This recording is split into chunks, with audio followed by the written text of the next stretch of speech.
All right, let's get right into it. We're talking about one of the most fascinating and, frankly, controversial figures of the 20th century, Carlos Castaneda. His books, which detail his apprenticeship with a Yaqui shaman named Don Juan Matus, took the world by storm. But today we're not just telling a story. No, we are deconstructing a manual, specifically his third book, Journey to Ixtlan, to pull out a set of incredibly powerful and pragmatic psychological tools. But first, we have to deal with the giant elephant in the room. Who was this guy? Well, on one hand, he was a PhD-level anthropologist from UCLA. His work was actually accepted as legitimate ethnographic research. On the other hand, his entire story is now widely considered by academics to be a work of brilliant fiction. The debate about whether Don Juan was a real person or just an incredible invention has been raging for decades. You know what, though? That's not the question we're interested in today. Let's just set aside the whole fact or fiction debate for a moment. Let's ask a different, maybe more useful question. What if the book is a truthful allegory? What if, buried under all that controversy, there's a coherent and ruthlessly practical system for managing your own mind and your own energy? And that's why we're zooming in on Journey to Ixtlan. It's absolutely key. See, his first two books relied pretty heavily on psychotropic plants to kind of shatter perception. But this book? This is where everything shifts. Castaneda himself said he realized the plants were just a crutch, and that the real path of knowledge was actually a system of disciplined, actionable techniques.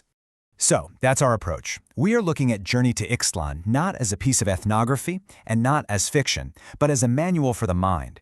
We're going to treat it like a warrior's toolkit, a set of strategies for high-performance mental and energetic management. So here's the game plan. We're going to unpack 5 core pillars from the book. First, erasing personal history, then breaking daily routines.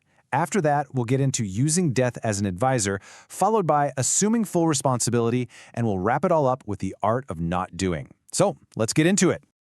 First up, erasing personal history. Now, this isn't about getting amnesia or becoming a liar. Think of it as a strategic technique, a way to gain psychological freedom and to conserve what Don Juan believed was our single most valuable resource, our personal energy. Think about it. We all tell stories about ourselves, right? Oh, I'm the funny one, or I'm just not a numbers person. I always mess things up. Don Juan's argument is that these stories, and what other people expect from us because of them, they create a kind of rigid cage around us. So erasing personal history is just the act of strategically detaching from that fixed identity, so you're no longer trapped by who you think you are, or who anyone else thinks you are. This quote from the book just nails the end goal. Castaneda, well, he took this to the absolute extreme. He became famous for being a recluse, for giving conflicting stories about his own life. The whole idea was to create this fog around himself, a state of total fluidity, where he was free to act without being weighed down by a predictable past. So how can you actually use this without, becoming a hermit? Well, first, just start noticing the fixed stories you tell about yourself. Step 2, deliberately do things that don't fit that story. If you're not a morning person, get up at dawn and go for a walk. And third, just be more conscious about what you share. You don't have to give everyone every detail of your life story. It's all about taking back control of your own definition. Now let's move to our second tool, because you'll see how these ideas build on each other. This one is all about breaking daily routines, and Don Juan explained it using this great metaphor of a hunter. Look, we're all creatures of habit. We drive the same way to work, we eat the same lunch, we scroll through the same apps. Don Juan would say that this predictability makes us weak. It just drains our awareness. So breaking your routines is a tactic to become unpredictable, not just to other people, but more importantly, to yourself. It's how you jolt yourself out of that mental autopilot. And the hunter metaphor is just perfect here. See, a hunter isn't just a predator. A hunter is a master of patterns. They study their own habits and the habits of whatever they're tracking. And why? So they know exactly when and how to break those patterns to get an advantage. In this system, you are both the hunter and the hunted. By studying your own routines, you can strategically disrupt them and reclaim all that mental energy you've been wasting. And look, the ways to apply this are incredibly simple. Seriously, take a different street home from work. Brush your teeth before you get in the shower instead of after. Listen to a genre of music you think you hate. Read a chapter of a book on a topic you know nothing about. Just these tiny little disruptions are like injecting shots of pure awareness into an otherwise automatic day. Okay, the third tool, this one is probably the most powerful and, let's be honest, the most sobering one in the entire toolkit. It's the practice of using death as your advisor. Now, this is not about being morbid at all. It's a radical shift in your perspective. The teaching here is that death isn't some far-off event. It's a constant presence, an advisor sitting right here next to you. And when you truly acknowledge that reality, well, it changes everything. All of a sudden, there's just no time for stuff that doesn't matter. Think about what this mindset just demolishes. Self-importance, this idea that you're the center of the universe. It just evaporates. Petty arguments, holding grudges, being afraid of what people will think if you fail at some small thing. All of it becomes completely absurd. It is the ultimate filter for what is actually important. So here's the practical application. Before you make a big decision, before you have a difficult conversation, or even just when you feel yourself getting stressed out, turn to your advisor and ask this one simple question. The clarity you get from that is immediate and it is incredibly powerful. And you can see how this kind of profound clarity naturally leads right into our fourth tool. Because when time is finite and every single action counts, then assuming full responsibility is the only logical path forward. This is what Don Juan called the path to impeccability.